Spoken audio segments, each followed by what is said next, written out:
Good morning, everybody. Good morning to Professor Karpovich, to Adam Feder and Vyatar Ben Sedef. And we continue the conversation we had last week. And first of all, I want to ask you, Professor Karpovich, a question. Why Poland don't move its consular from Tel Aviv to Jerusalem? Jerusalem is the capital of Israel, and not only of Israel. It is well known some thousand years, and holy places of all religion are there, not in Tel Aviv, not in Herzliya, but Jerusalem. So what is explain to me, please? So, as I understand, for the time being, only the United States has moved its embassy. No other countries have moved. Am I correct? Yes. Yes. Now, to answer this question properly, one would need to present a larger picture. There is a question. Should Jerusalem be a political capital of Israel? And this is probably what many Jewish people want, that it becomes a political capital of Israel, that in a sense we have no longer division between the west part of Jerusalem, the east part of Jerusalem, that it becomes one Jewish city, capital city, political capital.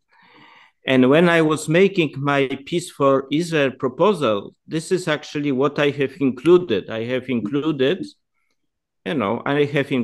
Jerusalem to be the capital of the future Israel. Peace for Israel, which means after a certain process, there are changes, and part of it is Jerusalem becoming a political capital of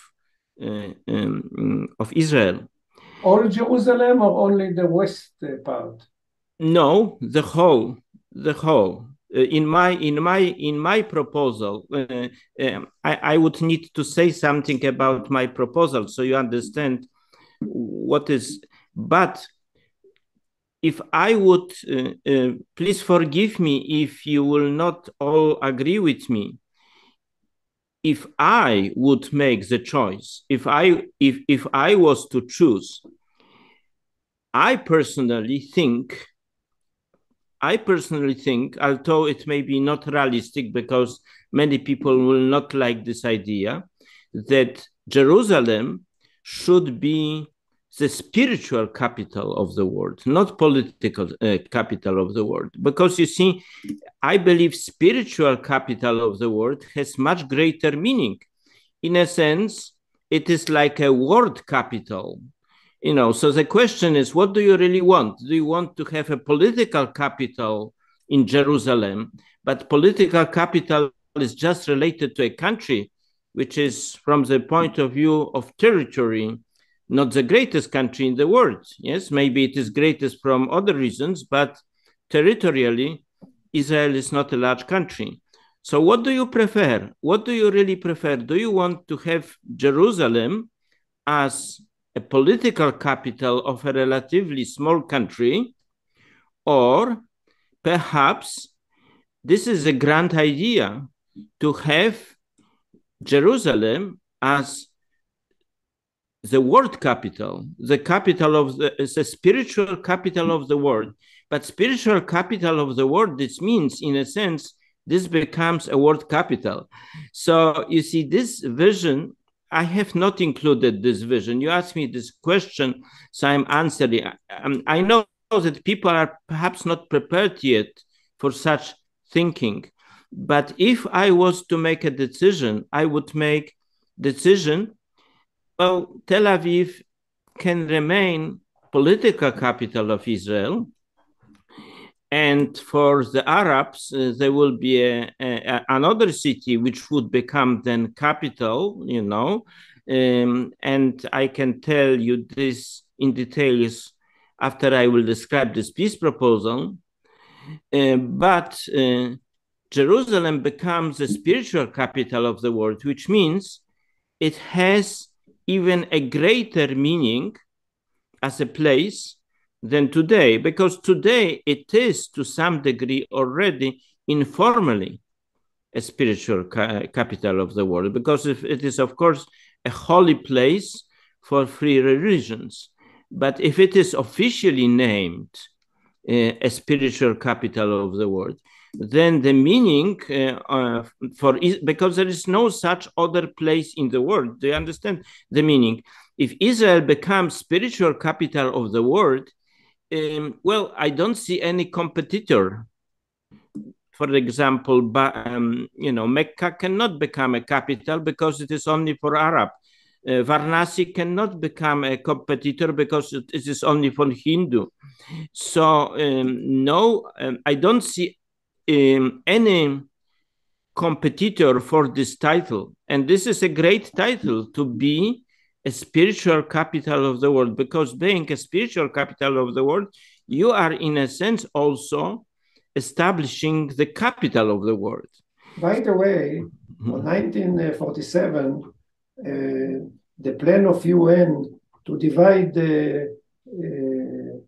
Eretz Israel, Palestine, yes, to Jews and Arab, they decided that Jerusalem will not be a part of the Palestinian state or Jewish state, but, well, it will be, they didn't say the capital of the world, but, well, a place of the UN. It will become maybe a capital of the world.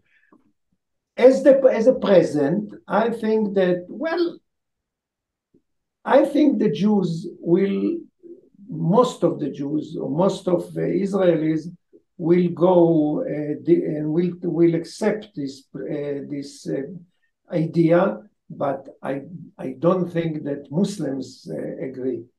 For the Muslims, it is, well, the Al-Aqsa, the Har HaBayit is for them very important, and maybe in the future. But I think it would be easier also for Muslim to accept a word spiritual capital in Jerusalem than a political capital of Israel. Now, in my proposal, in my peace proposal, of course, Jerusalem is included in the Jewish state.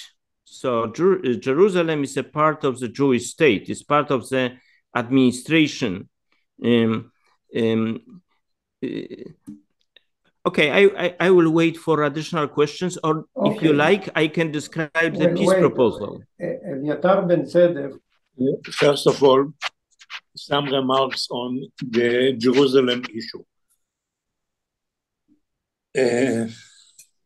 Strategically, if one wants to bring peace to the Middle East, to the Israeli-Arab conflict, Jerusalem is the worst issue to begin with.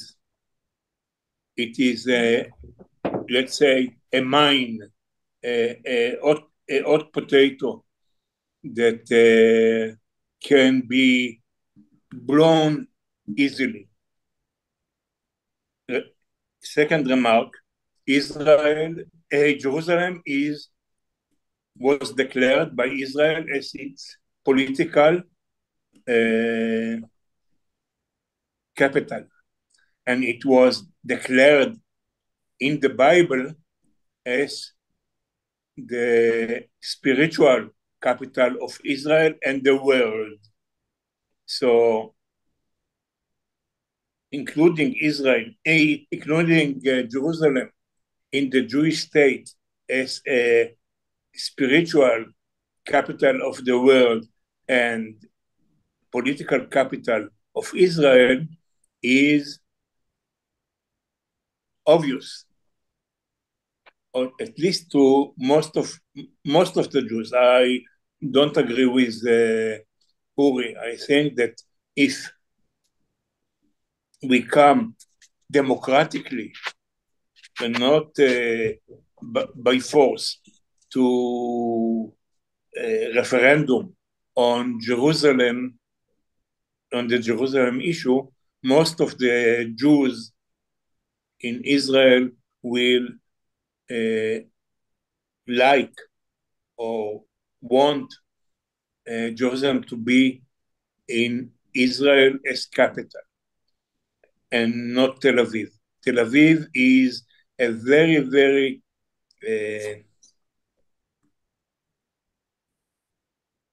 it's a capital, it's a economic capital of Israel, but spiritually it is very debatable. A lot but of Aviatar, one little question.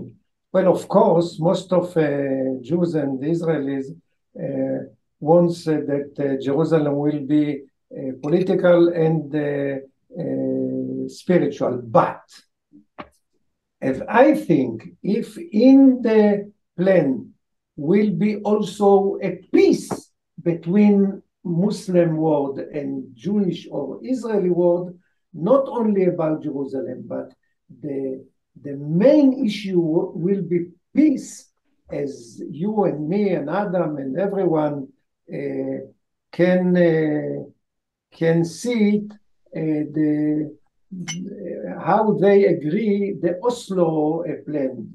And most of the Israel, not now, but at the days of Oslo plan, they agree to Oslo plan because for them, I don't speak for you or for Adam or for me, but for most of Israeli, the main target is the peace. And for the peace, they will agree that Jerusalem will be spiritual capital and not political capital.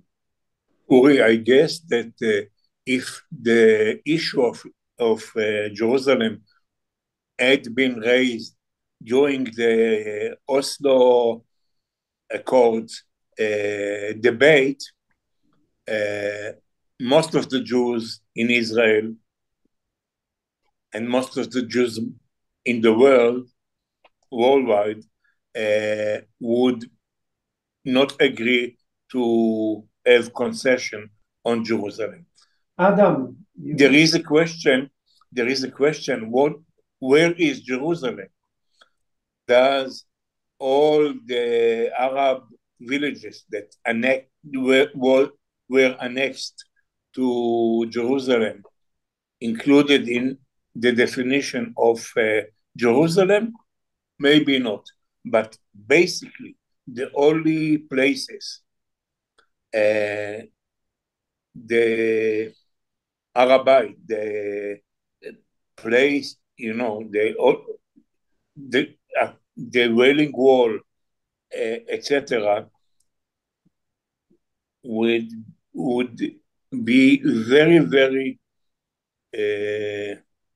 I guess that most of the Israelis will not agree to have any concessions. To understand the solution to the problem of the Middle East, to establish peace for Israel, one has to first establish a broader picture. If we start with Jerusalem and with the debate whether it should be the political capital of Israel, then in a sense we will lose ourselves in this debate. We will not come to fundamentals.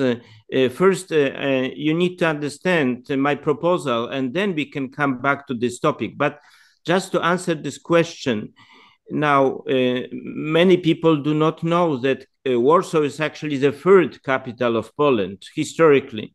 The first one was Gniezno. Gniezno is now a small city, but in a sense, Gniezno was initially the spiritual capital of Poland.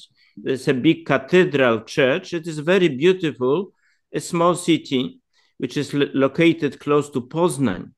So this was initially the capital of Poland. And then the main capital for many centuries, this was Kraków. And I personally believe Kraków or Krakow, now I personally believe that Kraków or Krakow, I don't know exactly how, sometimes you say Kraków, sometimes you Krakow, or I personally believe Kraków would be a better capital than Warsaw. Why? Because in a sense, once the capital, Poland's capital, was moved to Kraków, then we have the historic decline of Poland. It happened in 17th century. It happened in 17th century. This was actually 17th century was a century of wars. We had almost 100 years of wars in Poland. There was also a Swedish dynasty which wanted to have the capital closer to Sweden. This is why they moved the capital to Warsaw. But traditions, dignity is actually greater in Kraków. This is really, Warsaw is also a beautiful city, historical city, but I would say if I would, for example, like to regain Poland's power, if I want to come back to the glorious past, I mean up to 18th century, because from 18th century, basically a decline of Poland begins. You know, we are now 1/5 of the territory Poland had. And also the spirit of the people, you know, if you imagine that Polish army was able to defend Vienna, for which the Austrians are not always grateful, but without the Poland's army, they would not be able to defend themselves against the Muslims in 1663. So if you think about you know, the victories, the military victories, which were related to all Poland, we had so many wars against Turks, against you know, the Muslim invasion of Europe from that time was mostly defended by the Polish cavalry. So this was really a strong country at that time, and with the capital in Kraków. Once the capital moves to Warsaw, something happens, not very good for Poland, because gradually we are losing our power. And today, well, I would say we are far from being an ideal, strong and prosperous state, I would say. This is still not my idea, even if there are many positive things about Poland, but still, if we compare it with the old Poland, which was a very strong country, and at the same time had many good characteristics, like I mentioned about the idea of tolerance in Poland, the idea that in Poland we didn't have religious wars. So this was not only a military power, this was also the development of philosophy, of science, of different social ideas. This, well, we are not in Western Europe, so we are not as well promoted. Western Europeans, they know how to promote themselves. So we know about Western philosophers mostly, but we have given birth in Poland to many thinkers, many social scientists, and this was the glorious past related to Kraków as capital. Now, capital can indeed make some change. For example, when recently the capital of Germany was moved from Bonn to Berlin, I was against this idea. I spoke this to my German friends. Well, why do you want to move the capital from Bonn to back to Berlin? Because Berlin as a city does not have very good traditions. Berlin, this is the old Prussian spirit. We don't want to have back this Germany in Prussian spirit. But Bonn is actually in the western part of Germany. It is close to Köln. It is close to cities in which a large part of German culture, classical culture, was born. So the cultural side of Germany is on the west, but the militaristic side of Germany is on the east. So why do you move your capital back to the east? This is potentially inviting trouble. So when we think about capitals, some of them may have significance, like Berlin for Germany, Krakow for Poland. Now, from the same perspective, we should, in a sense, discuss what would be the benefits, what would be the spirit of moving the capital from Tel Aviv to Jerusalem. There will be certainly consequences, but the question is whether those consequences will really be good from political point of view. But can I just now describe to you my peace proposal so we can place this in a larger picture? Yes, please. Yes. Well, this is important. First of all, this is a good book. It is Truman Institute. This is a peace institute in Jerusalem. I got this book personally from the director of the institute. I visited this institute, and you have all the peace proposals in this book. I recommend. This is a very nice publication, Truman Institute, Atlas of the Jewish-Arab Conflict. And at the very end, January 2020, there's this vision of peace by Trump, by President Trump. And some people say, but of course, I am not sure if it is correct interpretation, that because of this proposal, this was one factor why actually Donald Trump has lost the second run of election, because for some people in Israel, certainly this was not a proposal they would like to accept, because what we see here, we see the Palestinian territory is smaller than it is basically right now. In a sense, what is done in this proposal is that certain status quo is established, which means the Jewish settlements on the West Bank are, in a sense, somehow justified.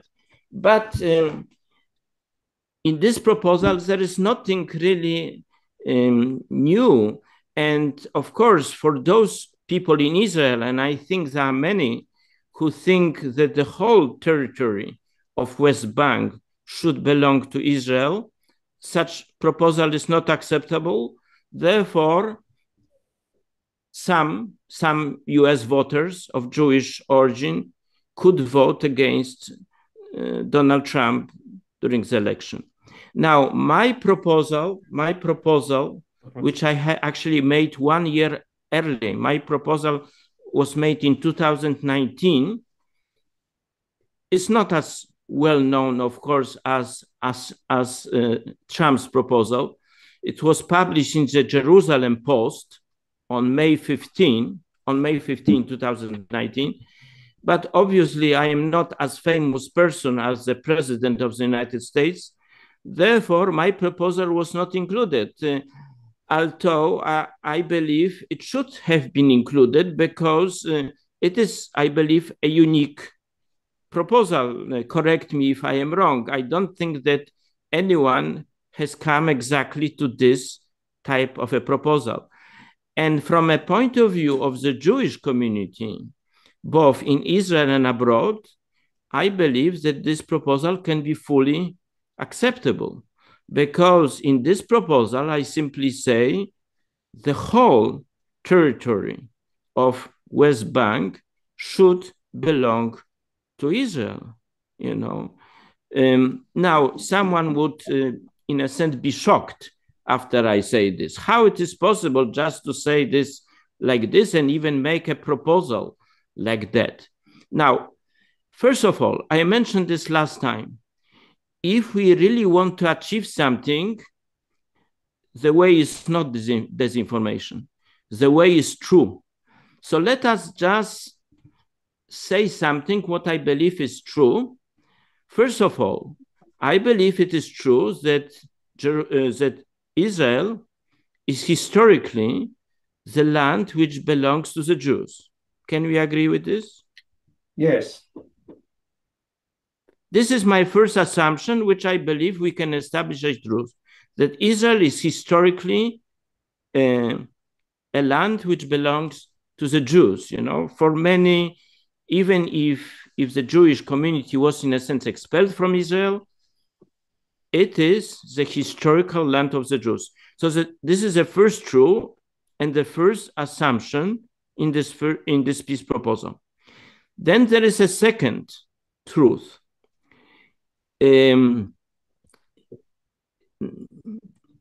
Now, the current territory of Israel controlled by Israel is potentially endangered by existential threat if, for example, a Palestinian state would be placed in the middle of Israel, simply because from a point of view of defense, of security, Israel has to have a certain territory to be able to defend itself.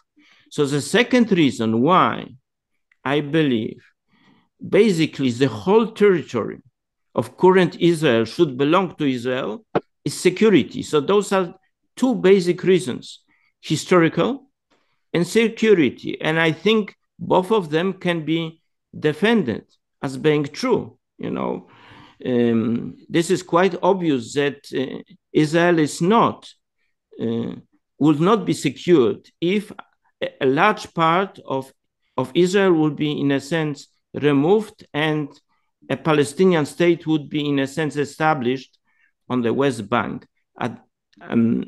So those are two truths. But of course, I could face a grave opposition if I say this, because some people will start to argue this is not true. And also someone who is a Palestinian would say, but we live under Israeli occupation. Okay. I understand that this will be subjected to a criticism, but let me continue. There are two basic assumptions which are, in a sense, at the foundation of my peace proposal for Israel. But there is one more assumption. One more assumption comes, I mentioned last time, I wrote a book which is called Tractatus Politico-Philosophicus, New Directions for the Future Development of Humankind. In this book, you will find some principles how we actually construct politics. And one sentence in Tractatus Politico-Philosophicus says, everyone should be happy, but not at the expense of others.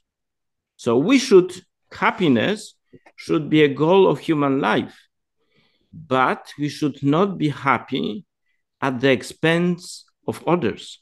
So whatever we do should always include thinking about others, whether what we do will not make someone unhappy, or we should always think about this, whether whatever we do does not do harm to other people. And of course, if the Palestinians, we were just taken away their land, they would be extremely unhappy. And this would not solve the problem. Well, this is basically how the problem is today, which means Israel is pushing in one direction, which means It tries to expand the territories it has. Palestinians resist. This also brings a lot of turbulence in the Middle East, and so on and so on. So why this problem is not being solved? Because this third principle is not being taken into consideration. If we do something, let us make us happy, which means if we can make Jewish people more secure, and if we can support the idea that they deserve the land of Israel because of historical tradition, this way we are making Jewish people happy. But at the same time, we cannot just take away everything from the Palestinians without making something good for them. So we need now to include into this proposal something good, what we can do for the Palestinians in order not to make them unhappy. They may still be unhappy because they may think what we are doing for them is not good enough. But I believe this is realistically speaking, good enough for this peace proposal to be pursued. Namely, what I propose in this peace proposal for the Palestinians, I want a two-state solution, but not on the territory of the present Israel. Namely, well, Gaza, the Gaza Strip, of course, is populated by the majority of Palestinians. It should be a part of the future Palestinian state. But the rest of it is not in present territory of Israel. The rest of it is in the present territory of Sinai Peninsula. So, in a sense, north from Gaza Strip, you have a territory whose area should be similar or even greater to West Bank, and this territory should be offered to the Palestinians. Moreover, they should be told like this: you have now a choice. You now receive a nice piece of land, which is actually large enough to build a prosperous state, to a prosperous Palestinian state. You have a choice. You can either move to the state or stay. But if you stay, you need to accept that this will now be Israel, and the state will be organized according to Israeli rules, not Palestinians. If you want to organize Palestinian rules, you now receive this new Palestine state.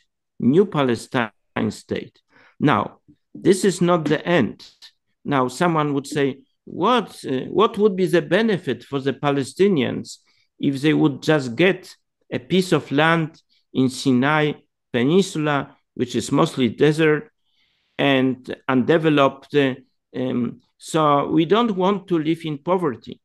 Okay, this is good that recently the relationships between United Arab Emirates and Israel have slightly improved, because here I would invite United Arab Emirates.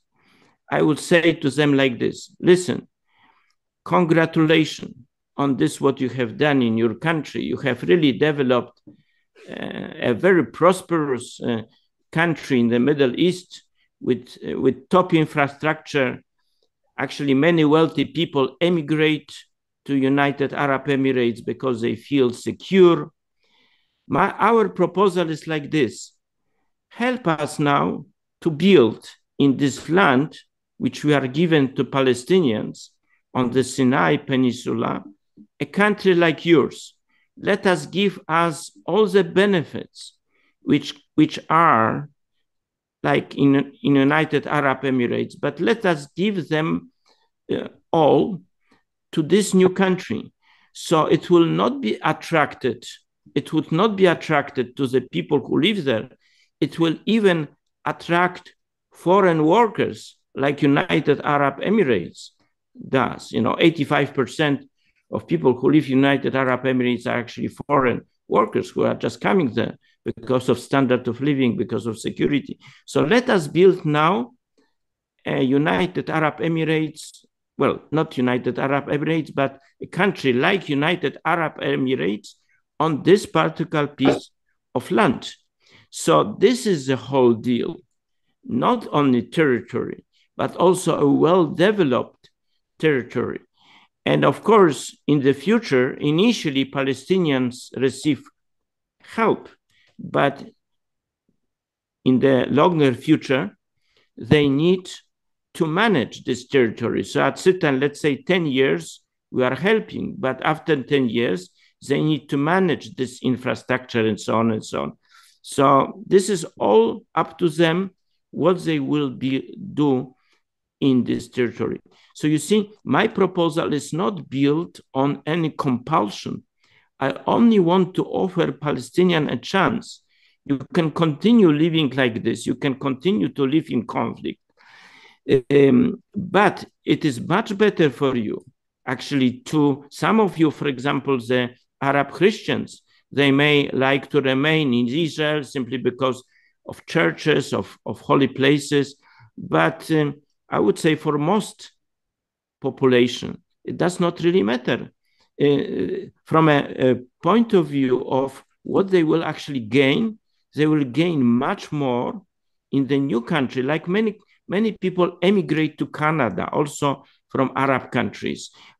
When I was actually working 4 years in United Arab Emirates, when I would say Canada, people say, this is my dream to go to Canada. So if there are such countries like Canada, like United Arab Emirates, which can attract people because of qualities of life, therefore, I would say many Palestinians sooner or later will become attracted by this perspective of moving to a very well-developed country in which they can live according to their rules and make prosperous life. So if we really want to give the whole territory of current Israel to Israelis, we need to make a good offer to the Palestinians. And then another question, but Sinai Peninsula does not belong to Israel. So how can we give this land to Palestinians? Now, again, this is a work of diplomacy. This is a work of diplomacy. From the point of view of Egypt, this is not really the most important part of Egypt. This is rather undeveloped area of Egypt. So Egypt should receive, first of all, great gratitude. So everyone in the world should know those Egyptians, those are such nice people to everyone because they were able, because of their generosity, to solve the problem in the Middle East. For 50 years, for more than 50 years, we had a problem of war in the Middle East. But because they have agreed to give this piece of land to the Palestinians, we should all be very grateful to the Egyptians for their generosity, for their goodwill, and so on. So first of all, we should appeal to Egyptian pride. But second, we should also give them a lot of money, because this always works like this, pride on one hand. Second, Egypt, of course, needs money. And then there is a question how this money should be raised. Well, look how much money is being raised now for war in Ukraine from all countries. I think the money is actually not as difficult to raise, to pay to Egypt for this piece of land as we think, because I believe now, unfortunately, we have this conflict in Ukraine, which I consider very dangerous for the world peace. But I would always before believe that the conflict in the Middle East, the Israeli-Palestinian conflict, is actually the most dangerous for the world peace. So now maybe the ranking has changed. Maybe now the war in Ukraine is actually so dangerous for all of us. So on political wisdom related to solving this conflict, so much depends. But certainly the conflict in the Middle East, the conflict between Palestinians and Israeli has not only local, but also global implications. So if we can convince international community that we should raise money to pay Egypt for this piece of land, and if we can involve other Arab countries like United Arab Emirates, I think they will be willing to do so, because they also, in a sense, have some sense of pride. Their sense of pride comes from the fact that they have indeed developed the country very well, and they turned, like they say, desert into a paradise. So if we can involve them, and of course, we will involve other countries as well. And there is one more thing. This should be agreed internationally, also in the Arab world, because all countries should, once we decide on that, should sign peace treaty with Israel. Like, for example, there is no peace treaty between Lebanon and Israel. Such peace treaty should be signed. There is no peace treaty, so far as I know, between Israel and Syria. So once we agreed that we go like this, we should sign, we should lead to a situation all countries, including Iran, will sign peace treaties. Now you have my grand vision, and you can see that in the middle of this vision, there is, of course, capital Jerusalem. Now, I didn't suggest in my peace proposal that it should be a spiritual capital, because I know that majority of the Jewish people want a political capital. But I think I would leave this question open. And last thing, what I want to say, of course, what I have said is not easy. It's not easy to obtain. This is easier to write an article, make a proposal in speech, that put this into practice. But I believe it can be implemented. If there is a real will, to solve the problem, this vision can be implemented. Because what would be the competitive vision? What if this would not, what if such a vision or a similar vision will not be implemented? Then we will continue what we have today. And what we have today, we have mostly power politics. What we have basically in Israel, in the Middle East, is power politics. And for the time being, I would say Israel is on the winning side, which means Israel is, of course, a very clever country. I mentioned this, that I will be myself proud if we, people from Poland and from Israel, could cooperate, because I can appreciate the qualities of Jewish people. And I know that Jewish people are very clever in many areas, including, military areas. So for the time being, I would say Israel is on a winning side, which means the power of politics of Israel is on a winning side. But we need to know one thing, and we need to know this from a political philosopher.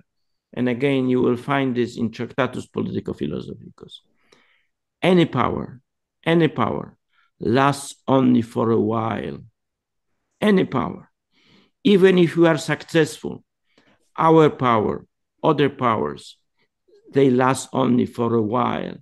So in order to build something really strong, we cannot rely on power alone. We need to include values. And in this particular case, if we can show a respect for Palestinians by offering them a good alternative, then we are adding something more. The power should be preserved. Security of a country should always be maintained. But in order to arrive at long-term solutions, always power, some values should be added. Only then we can be successful. And where we have the proofs, if you look at the empires from the past, like for example, the Roman Empire, the Roman Empire was about 1200s of years. Why it lasted for such a long time?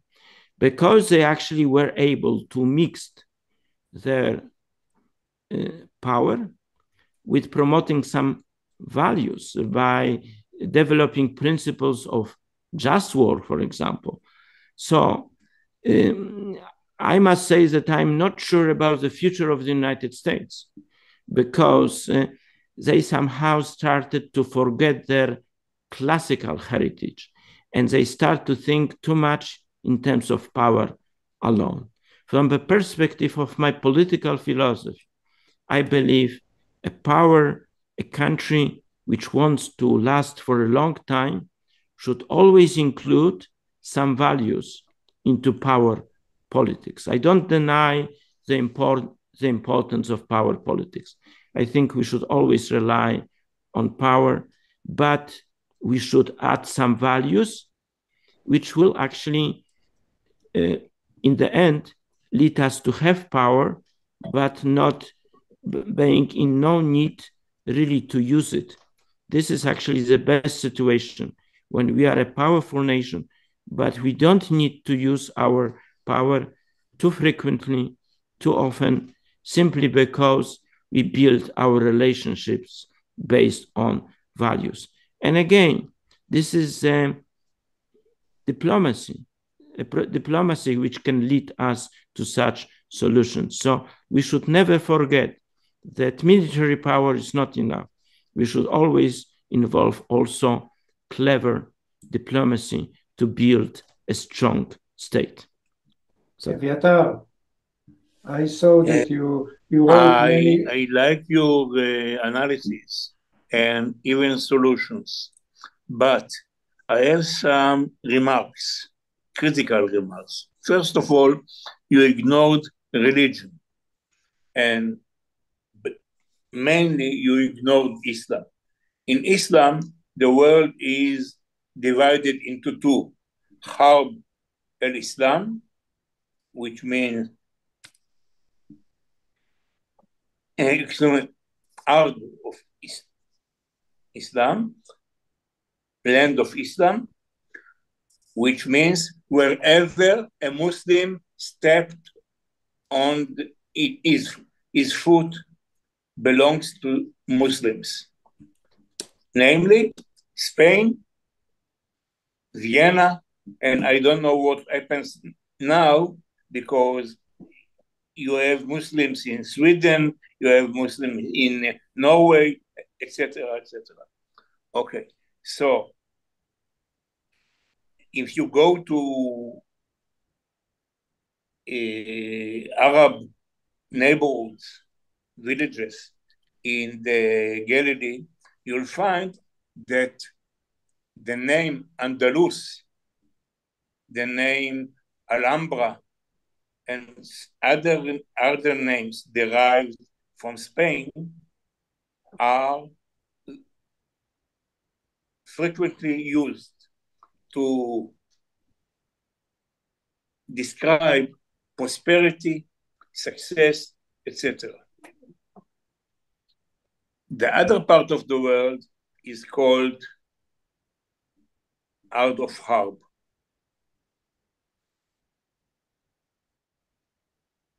Means the land of war, in which the Arabs can fight if they want against the infidels.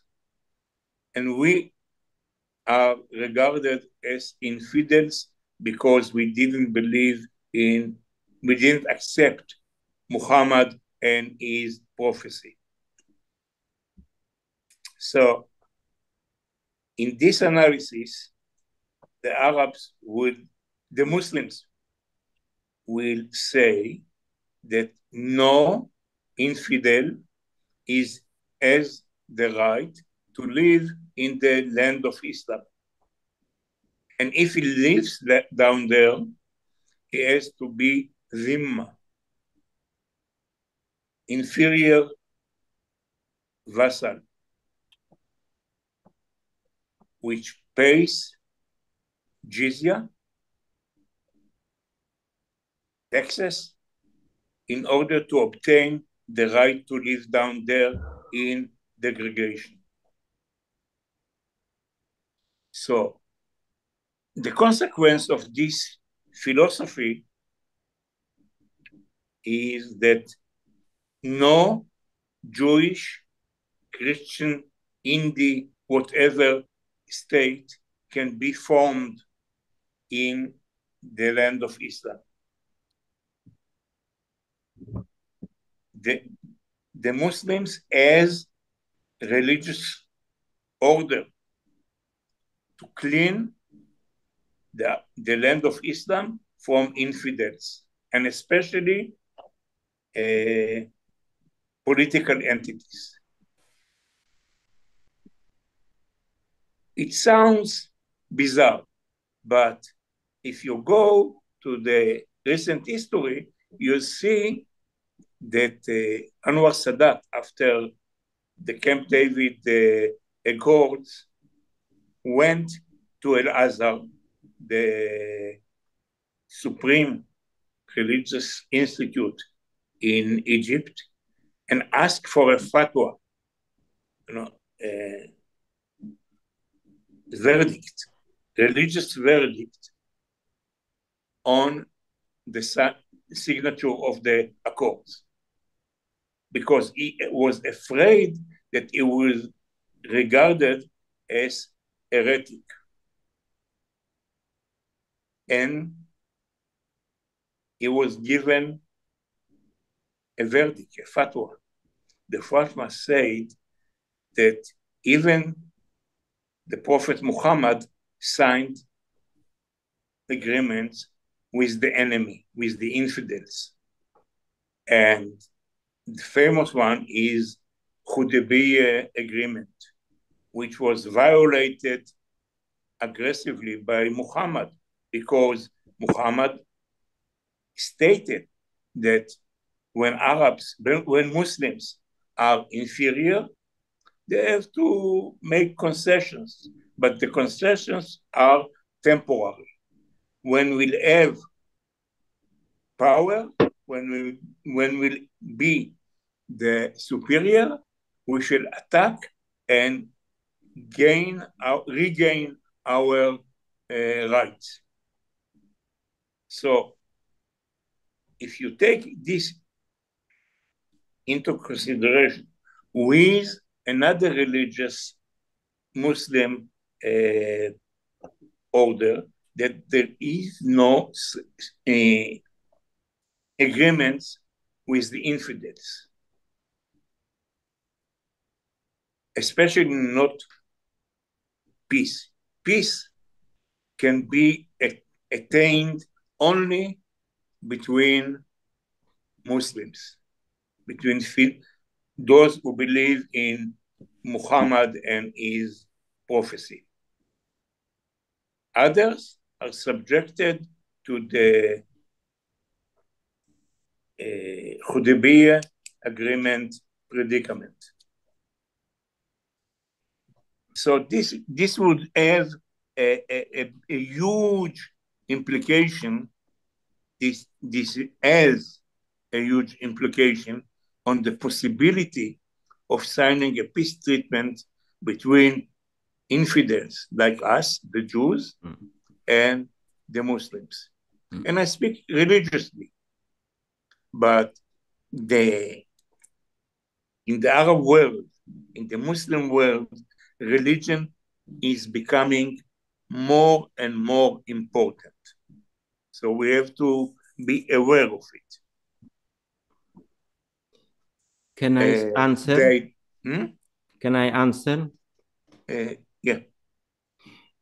Now, if we have a society, usually 99% of people just want to live a normal, prosperous lives. 1%, those are the ideologists, fundamentalists. Now, under certain conditions, like for example, Palestinians, when I was in Israel, I also spoke with Palestinians. They are under certain stress. They are in a certain situation. If they are under stress, if they feel that they are not being treated in a just way, then the structure changes. Then it is no longer 1%, then it can be 5% or even 10%, which means in a society you have about 5% or even 10% of radical people. But still 90%, even if in a radicalized society, 90% of people would remain just individuals like us, which means individuals who just want to live normal, prosperous lives. And as you know, in some Arab countries, you have had tensions, like for example, Egypt, you had tension between Muslim Brotherhood and the current government, that at certain point, it was indeed the danger that Egypt would come under the influence of Muslim Brotherhood. And then, of course, who are the elites? Elites can be just 1%, but they can influence the whole society.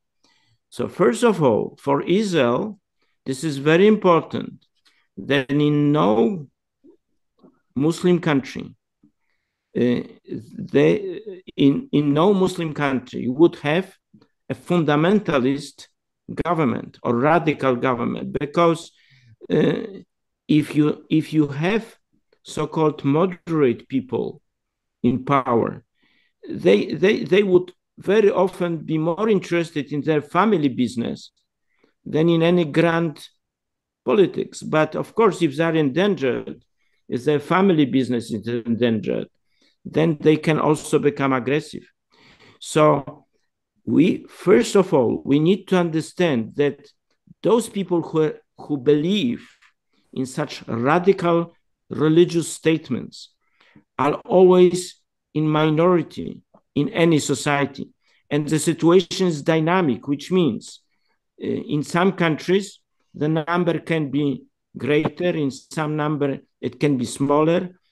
In fact, good relationships with Israel can work on minimizing the group of radicals or fundamentalists, because you see, only some people really want to do something risky in their life, which means do whatever violent action they think should be explored in a given situation. So most people, they don't want to become terrorists or to do anything. Most people, they just want to live normal life.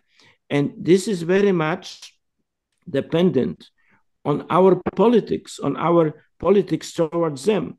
What will we make out of them? And by the way, I mentioned this earlier, but I want to repeat. I did not come to you as a freshman. I have spent 8 years teaching students in Turkey, 4 years teaching students in United Arab Emirates, 1 year teaching in Lebanon at the American University of Lebanon. And also I was a few months in Iraq. So you see, when we add this all together, this is almost 15 years of living in the Middle East. And only after those 15 years, I came to Israel. So before I came to Israel, I already had a very good picture, in a sense, of those people. And I spoke with all of them. I spoke with all possible individuals whom I would met in Lebanon, in Iraq, in Turkey. And of course, I could see the differences. When I was in Turkey, the AKP, the current governing party, they took over.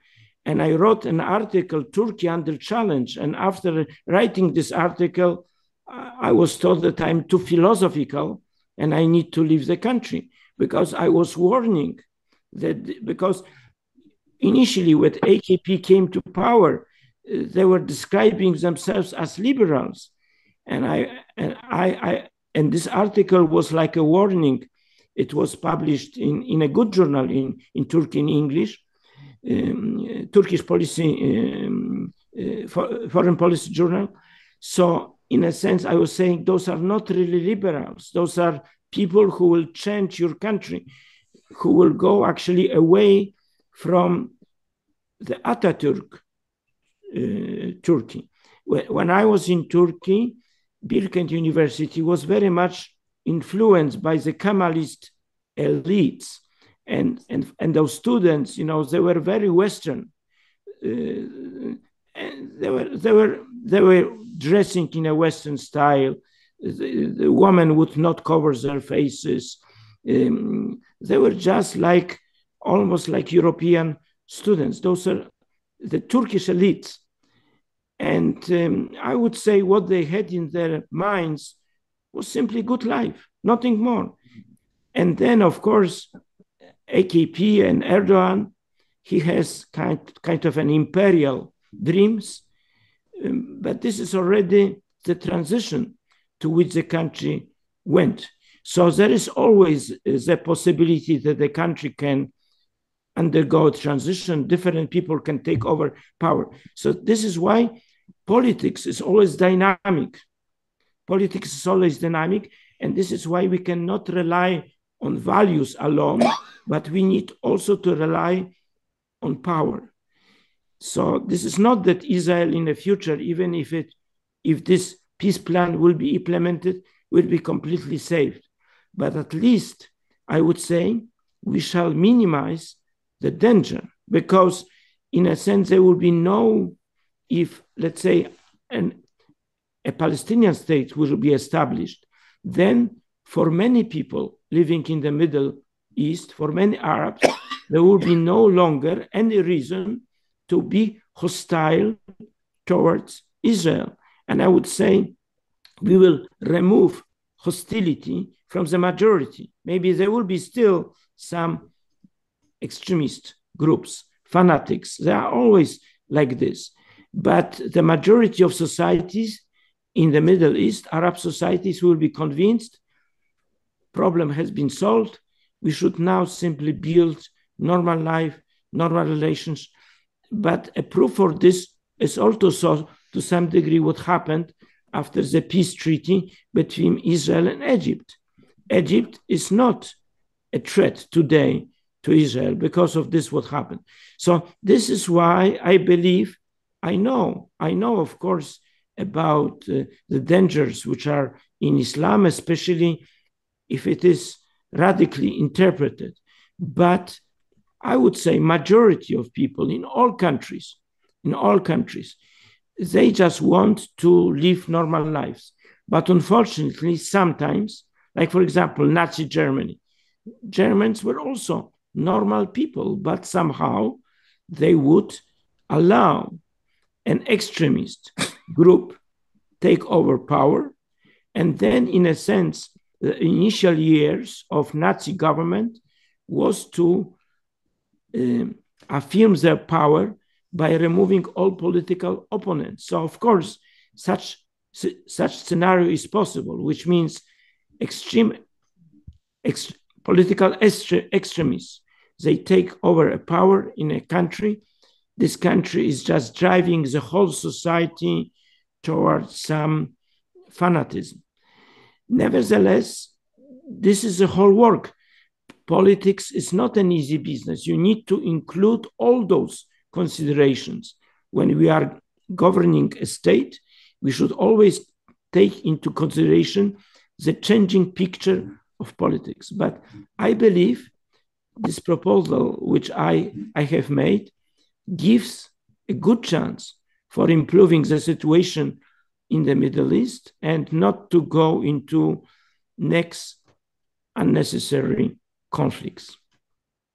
I want to add some information, maybe you know, that Moshe Dayan, the security minister of Israel, after Six-Day War, had the same idea. And not only an idea, but he began to implement it and to build not a country, but cities in Sinai Peninsula, and to move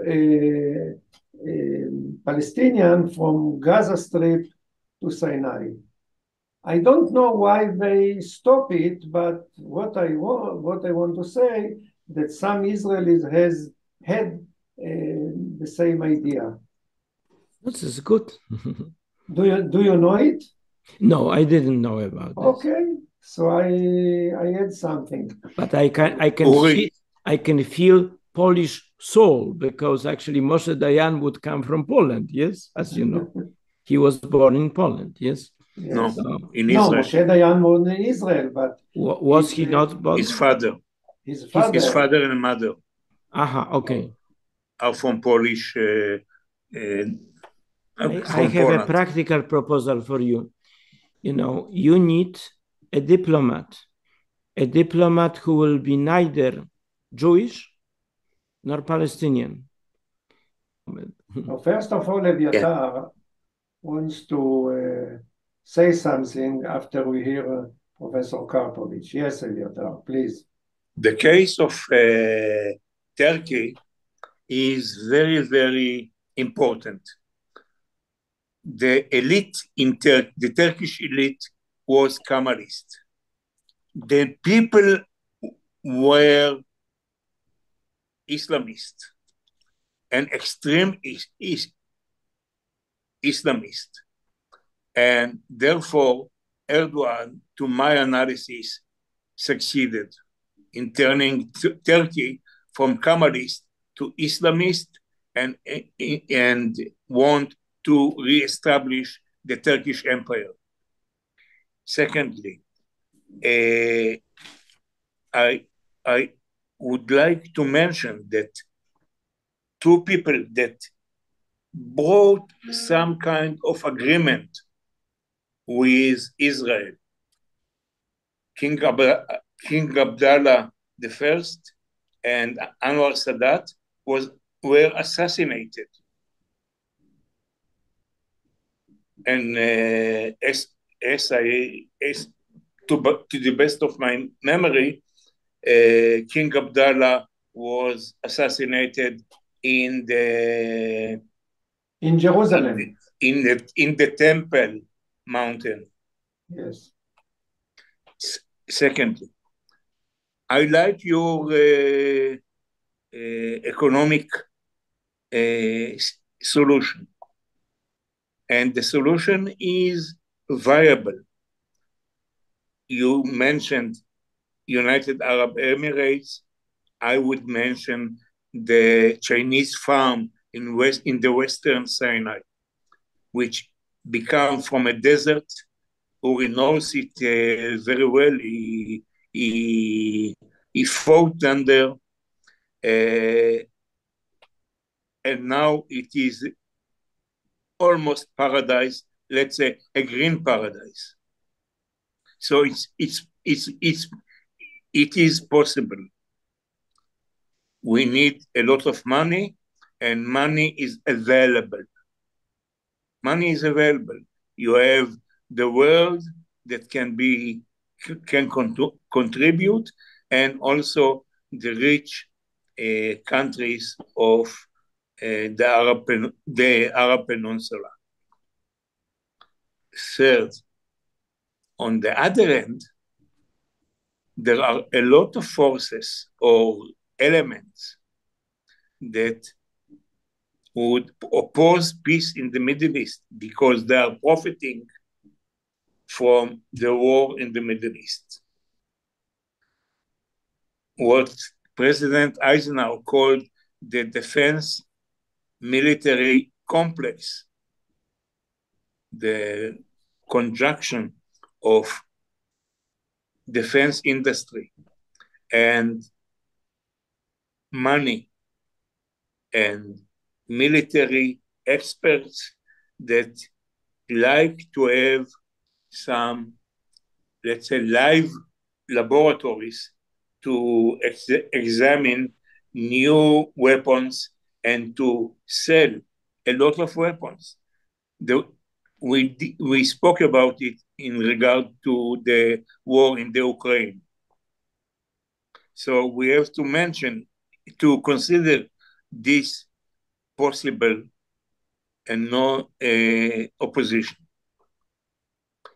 Third economic, let's say, econo-political problem is that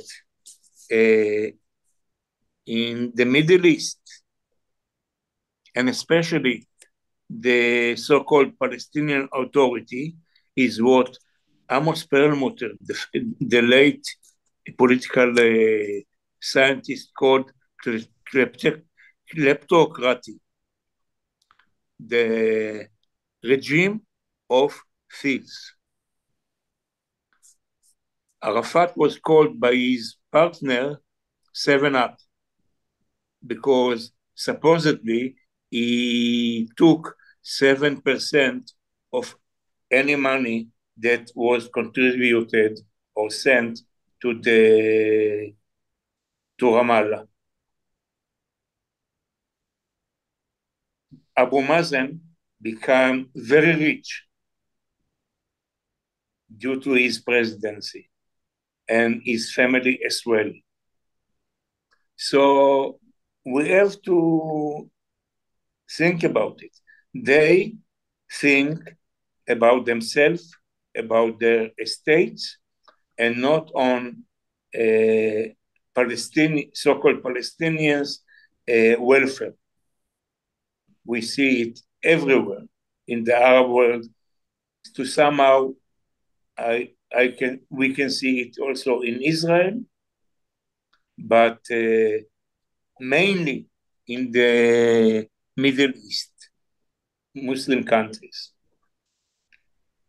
We have to know that any solution has to be agreed by the corrupted elites of both sides.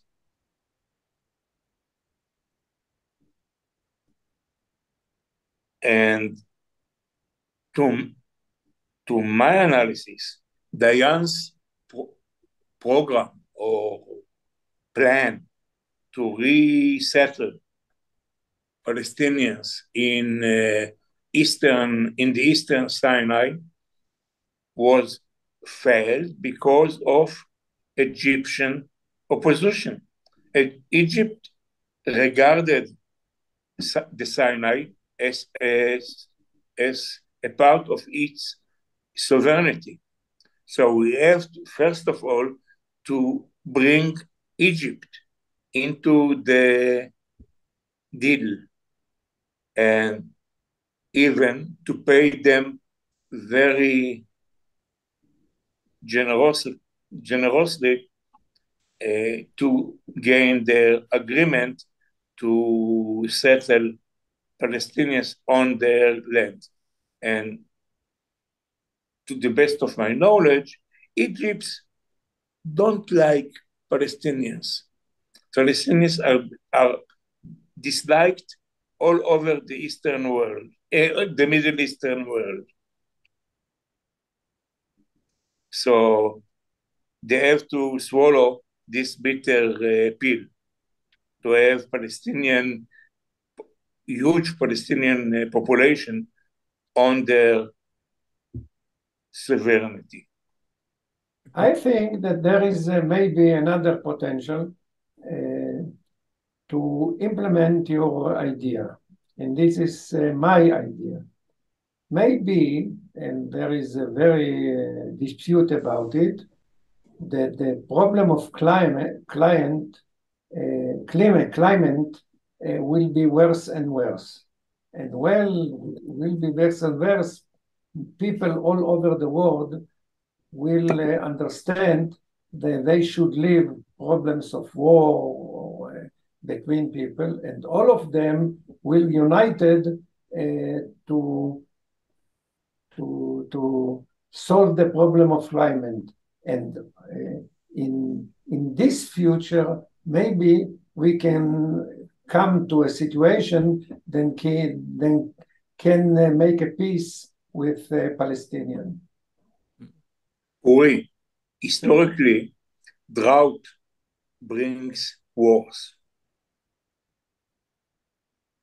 When people have no water, their land is deserted, and they look for other places, other rich places, meaning good soil and a lot of water to acquire, no matter who is the present owner down there.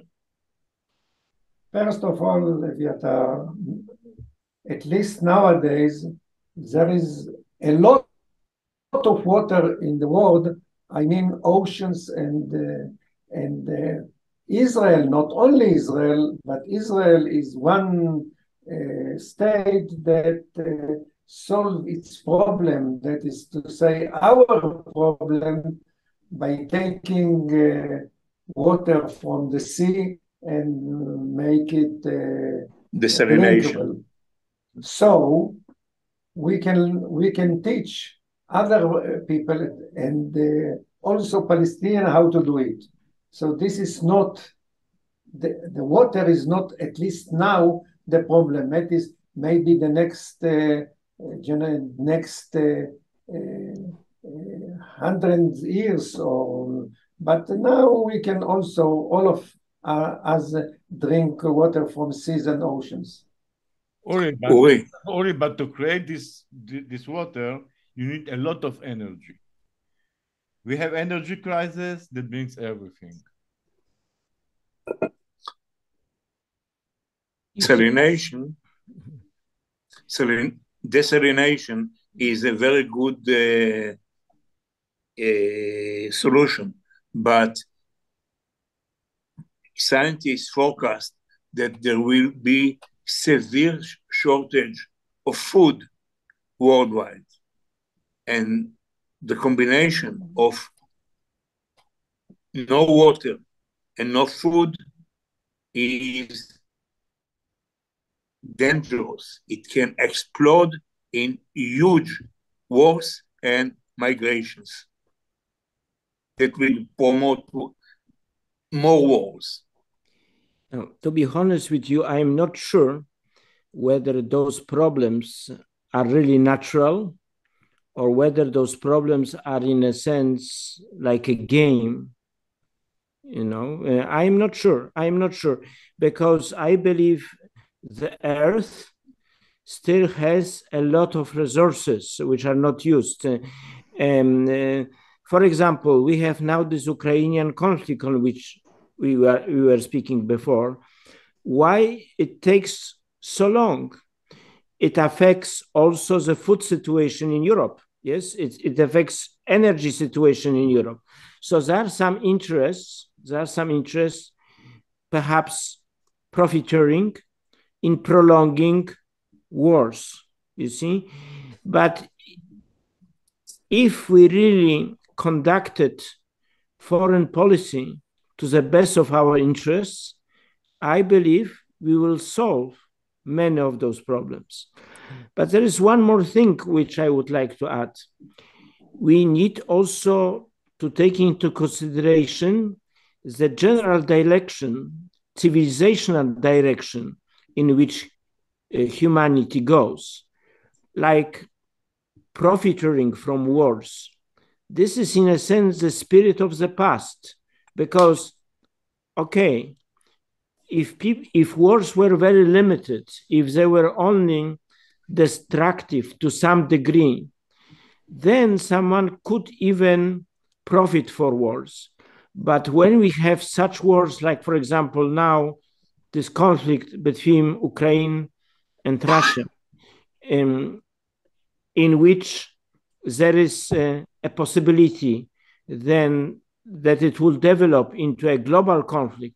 And if we have accumulated so much of weapons of mass destruction, then in a sense, profiteering becomes senseless, because ultimately those who profit will also destroy themselves. So we as humankind should also reflect on our situation right now, because we need to do something, in a sense, to find other sources of profit than wars. And we should rather concentrate on solving the problems which we are facing, like, for example, problem of overpopulation, problem of food shortages. So in order to concentrate on those problems, on positive solutions of those problems, we should remove those especially dangerous places in the world in which there is a danger for a great tragedy for all of us. And one of them is actually Ukraine, and another one is Middle East. Then another one is probably the border between India and Pakistan. So I think those are the three most dangerous places in the world because of consequences of a conflict. We should, in a sense, change our interests because we are still thinking in a very conservative way, in a sense, outdated way about human relationships. We are still thinking a little bit like 19th century, but we are not in 19th century technology. So if we don't change the thinking, if we don't change this war and war profiteering thinking, then we are really facing a great danger. And at the same time, we are blocking human evolution, because the whole success of humankind is our evolution which is expressed in science and technology. But a great conflict, a war tragedy can actually lead to the situation we will stop to evolve as humankind. Then we will face a civilizational degradation. So this is true, that in order to address the issue of the peace in the Middle East, we need to speak with many actors involved, and probably also those war profiteers, which means those interest groups which are interested in prolonging wars. Thank you. Thank you very much. Thank you. Thank you. And I hope that we'll get a lot of remarks which will enrich our discussion. Thank you so much for all your remarks, all your questions.